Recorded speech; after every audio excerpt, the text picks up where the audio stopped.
Flavio, thank you so much for taking the time to meet with me. I definitely appreciate it. It's a pleasure to be speaking with you during this time, this crisis. You have worked in patents and trademarks in Brazil for over a decade. How is the current COVID-19 situation affecting the industry in general, and which are the major challenges you've seen in the last few months? What this whole pandemic, this whole situation of staying home and doing home office proved to us attorneys, I guess attorneys in general and IP attorneys as well, that we are very antiquated and we had very backward ways of working. Most of us had, paper files. We had very bureaucratic workflows in the office. And once you have to pick everything up and go home and put people, to set up their IT equipment to go to work at home, people just figured out that this was all backwards, and you had to, have some sort of IT infrastructure to make it happen, to make it work. So in our case, we are very proud and very lucky to, from the set forth, from the time I founded the office, that all the systems were heavily integrated, and we were very, rely heavily on IT. So we could just pick up and go. We're fully paperless office. The BPTO, the Brazilian Patent Office, is also electronic, 100% electronic now. Our most court systems in Brazil also electronic. So we could have the possibility of picking up everything and going home and deploying people in the home office. Obviously, we took all the measures to guarantee data security. We have a very strong VPN. We have very strong policies in place to guarantee that everybody's cases and files and everything is well taken care of. File transfers are secured. So in our office, it was an easy move, but I know from colleagues that are really struggling to move. A lot of colleagues didn't have proper internet at home, didn't have computers, set up, didn't have the mobility to get around. So this was a huge challenge for us. Right. So it sounds like you guys were actually in a great position for the COVID-19 and really were able to handle that smoothly. And is there, you like providing creative solutions to everyday challenges? So how is the current situation challenging? Although you guys are pretty covered and were prepared for this, is there any specific challenges that you do find that came across during your everyday work? So first, overcoming the home office situation and deploying all the staff with the right IT equipment and with the right resources to be able to have perfect continuity, which we were fortunate to have, already not planned, but it was just our methodology of working. I think that the biggest challenge that we have today is keeping everybody happy in terms of mentally happy and integrated and getting everybody on call and, having the same synergy that we would have in the office. Working from home is great, but it's a very lonely situation. Not everybody can cope in the same manner. So I've had a lot of dedicated time. I have dedicated a lot of time to talk to each of my staff individually, check up on them, see how they're doing, see if, not only if they're able to work with the equipment they have or how they're doing with their files, but also, this is a difficult situation for everybody. Everybody has maybe somebody, one or two people in the families who may be, may have the COVID-19 disease, and that puts a lot of stress onto people. So retaining talent, keeping people motivated, keeping the staff on point, checking on the workflow are the biggest challenges today in this situation. Right. Yeah, I would assume it sounds like you as a leader have more than just, it's not just business at this point. People psychologically and personally need to be taken care of. And it sounds like you and your team are really trying to take charge and make sure that everybody is adapting to the current crisis in a calm and easy manner. Yes, for sure. So we have daily meetings with the staff for each group. You know, each different activity has a group of staff, and we have staff leaders for those groups. And I participate in daily meetings. And right off the bat, I mean, the first thing that we discuss is how everybody's coping, how everybody's feeling that day, if they have any issues at home, or if they have any stresses or anything that's throwing them off. That gives me a good baseline to know how the work is going by itself. You know, it can pinpoint me where stress points are or where some future problems may be. Like I said, not everybody copes with the home office the same. Some people have a lot of kids, some people don't have kids, some people have good internet, some people don't have good internet. So we are running around in the backdrops, trying to get everybody on the same level and have the same, uh, um, not only skills to be able to work at home, but the same, place to be able to focus, the same equipment and everything, so that everybody can perform at least on a parallel level, not if somebody feels left out or anything. Whereas when you in the office structure, you have everything. You have your espresso, you have sparkling water, you have access to everything. You have access to fast internet, telephones. I mean, not the whole workplace is controlled, whereas at home is not. And so I guess what I've heard a lot about my local colleagues is that not only these are stresses that are, people are facing every day, but people also didn't have the IT side. They keep on having to go back to the office and get that one file, that one thing, or to access this one system. They have to be local. The VPN system is not working, and they have to figure stuff out. They didn't have a proper notebook or whatever the ID tokens were left somewhere that don't work. So a lot of people are spending a lot of time trying to catch up. And we've been discussing this a lot internally, which what we call locally the lawyer 4.0. So lawyers haven't been updated to the web 4.0 or whatever the new standard is, and people are very antiquated. This is what I started with. So our work in general as attorneys in Brazil, as lawyers, they are very antiquated, and this just showed everybody that you have to improve and you have to be up to speed to the current levels of, or the current demands of the technology for everybody. Right, right. I mean, it sounds like you're dealing in Brazil things that is going on all over the world, and it sounds like also the legal professional many times is antiquated, but there are a lot of legal service providers that provide technology type services that it seems like this might be an opening for that market. Yes, for sure. uh, I guess moments of crisis, they are big drivers of innovation. And the entrepreneurs or the businesses that really pick up on this, they can really shift with these times and try to drive and push out products that actually help out the individual in these situations. Take Zoom, for example. Zoom just blew up. Everybody's using it. Microsoft Teams is being, heavily used. I don't think they even expected so much usage out of that one system. So everybody that has any capability or any technological capability to assist any type of business online is thriving at this point, and they have a great opportunity to improve and to try to push out the products. For the legal profession, that's even more, because it's such a fertile ground for new businesses to come up. And here in Brazil, it's a very small percentage of lawyers that that use these services to their benefit. And it's still very fertile ground for new entrepreneurs to get into this niche market and help us out. For example, we have one or two service providers in Brazil that handle docketing cases.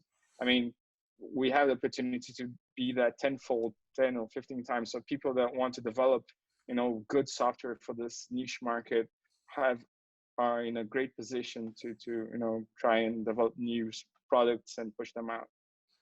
Interesting. Interesting. So, and what you've been a certified Brazilian patent agent. And think about the current situation. Have you seen any uh, regarding the Brazilian patent and trademark offices? Have you seen any different instructions or legislations coming out from them? Well, interesting enough, the patent office, the BPTO, was very fast to act in the situation. The first, they stipulated an extension to deadlines. So we have had deadlines extended this time up to April 30th. So all the deadlines were frozen, which gave a lot of people time to set up, the home offices and to, reach out to the clients and get the situation sorted. But at the same time, they have also pushed out a proposal to accelerate examination for any patent related to the COVID-19 or to the SARS-2 virus. So any patents or any technologies that assist or prophylactic treatment or vaccines or medical treatment drugs or any type of accessory that helps treat these diseases, they are going to be accelerated. So this is a great opportunity for the new entrepreneurs to come in and get, a head start on the inventions, which was really good. And most important of all, I think, is that the new president that we have, Claudio Furtado, he has been, since last year when he took office, he has been, combating our notorious backlog. In Brazil, historically, we've been one of the slowest countries to examine patents, at point where at its worst, and a patent would take 10 years to be examined. And we've already there's a 5-year plan put in place by Mr. Furtado that will get rid of the backlog within 5 years. And at the beginning of the year, we had some numbers come out that proved that he was on track. So he already got rid of 20% of the backlog. And this work did not stop with the quarantine. So all the key BPTO staff are also working from home. Even though they're not going to the office building, they still have access to all the systems. They've been examining patents as normal. So work within the BPTO has not stopped, which is more important than any new legislation or anything that has come out. So for us, it's a great relief that people just didn't, take a long vacation or just drop files where they were. So we've seen that every week the BPTO publishes new decisions, and it's on par with what they were doing at the office. So the workflow is the same. That's fantastic that they kept that going. And have you seen any from your clients? Have you seen any budgetary impact on the stakeholders regarding the patent and trademarks that you're working on, or things that, or other technologies? I've seen some signs of budgetary impact from the foreign clients. I've seen that people are starting to ask for, fee reductions, or a lot of few unnecessary cases were being abandoned. Um, the biggest impact is locally because our government has not given out great bailouts to entrepreneurs. So people have put the projects on hold. Most of the time, non-necessary projects are all on hold. But at the same time, we've seen an uptick on consultation.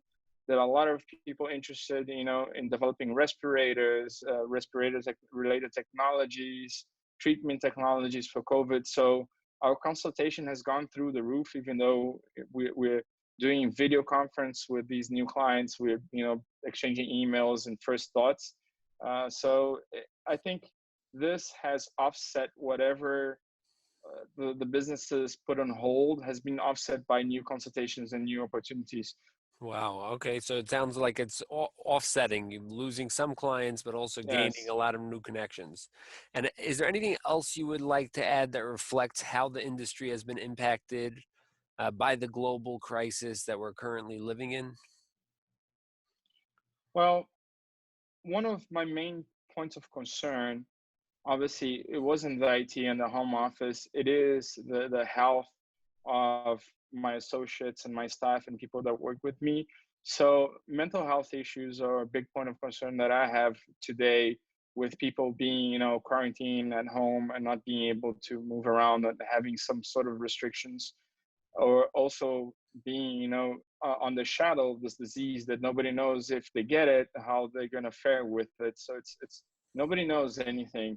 So health issues and mental health issues are a big point of concern for me at the moment. But second to that, I mean, looking forward down the road for the next couple of years, we are very international business. Our firm in Brazil is mostly run by, or it has mostly international clients. And it worries me that we are not taking part of any of the big international meetings, or the possibility of any restrictions to travel means that I cannot visit clients and, develop new connections out as we used to in the past. So maybe the new way going forward, which I'm sure it's going to change. I mean, our video conferences and these virtual conferences going to be enough? I mean, is this technology going to come to the point where obviously the more technology is, there's more business for us, but at the same point, I mean, is it going to prove itself to be good business development tools when you cannot shake another person's hand, look eye to eye, not in the virtual world but in the real world, and get to know firms better? So this is a big worry for us at the moment, and this is what is impacting us most in the office, is not being able to get out there, and do our rounds and meet people like we used to. Right, right. I mean, do you think it may?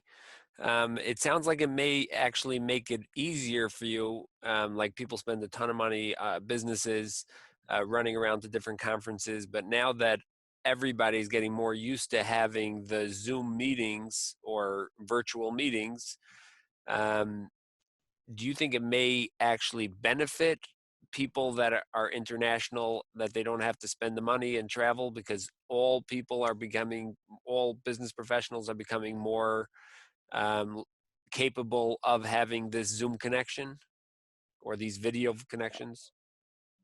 I think to a point, after, I think these connections are really good when you already know a person, so you already have a point of contact, you already have somebody that you trust somewhere else. uh, for those type of situations, Zoom has really, it's a counterintuitive thing. Quarantine, being alone or being like in social isolation, has brought people closer more than ever in the past. So people have been, doing more meetings with friends, family, and workers. I mean, I've done more meetings this past month than I've done in my whole life, whereas in normal times. So I've met more people face to face on video than I've met face to face in a normal month without the video chat. So, but those are people that I already know. People that I don't know, or new businesses, or people that I have to get to know, or more serious discussions. I don't think they plan out very well on video meetings right off the bat. Maybe this is going to change because it's a habit that we have, and maybe this is a habit that we have to change. But take for example, concentrating work through one provider is much better for this reason itself. Because I mean, if you concentrate work, let's say through like yourselves, a translation agency, you already have the face-to-face contacts, you already know everybody that's all the associates everywhere in the world, and you know who to rely to. Whereas if somebody had to do this right off the bat from the beginning, I mean, you cannot just cold call or cold Zoom some country somewhere and ask them, hi, I need some work done in your jurisdiction. Can you help me out? But I have to get to know you better so that I can trust you. Our work is heavily based on trust. I mean, we're shipping out confidential documents, we're shipping out people's innovations throughout the world. And if you don't trust your agent on the other side of the phone, an email doesn't cut it anymore for a long time. So you have to have the personal connections. So making new connections through video, I think that's going to be a very big challenge. Maintaining old connections, that's going to be great. We can do that for sure. This is proven to work. So it's the new connections that are the biggest challenge nowadays.